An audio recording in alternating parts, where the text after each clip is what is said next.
Hi, I'm Russell Morgan, the founder of the Morgan Legal Group, and today we're going to talk about same-sex couples and estate planning issues.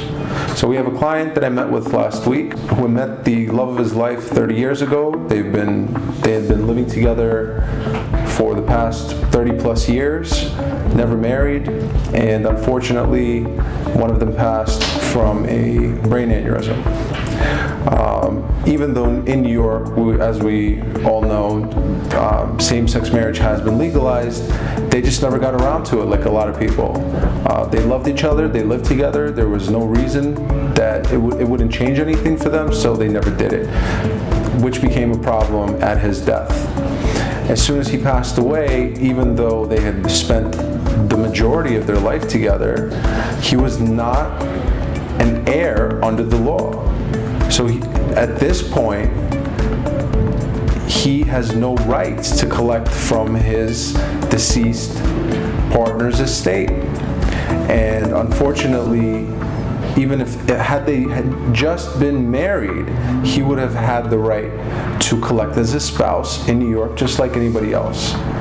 So one of the major issues that same-sex couples face is they're not married, and they think that even though they've been together forever and their partner is their partner for life, the law still controls what happens at death.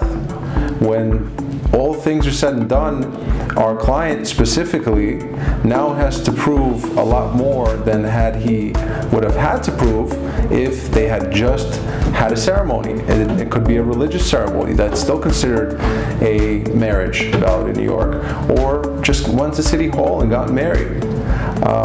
At this point, he has no right to collect from the estate of his deceased partner.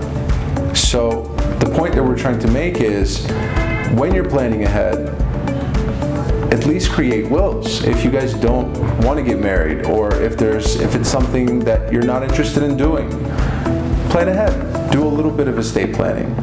Create a will. Create a trust. And come to us if you have any issues doing it, and we'll be more than happy to assist.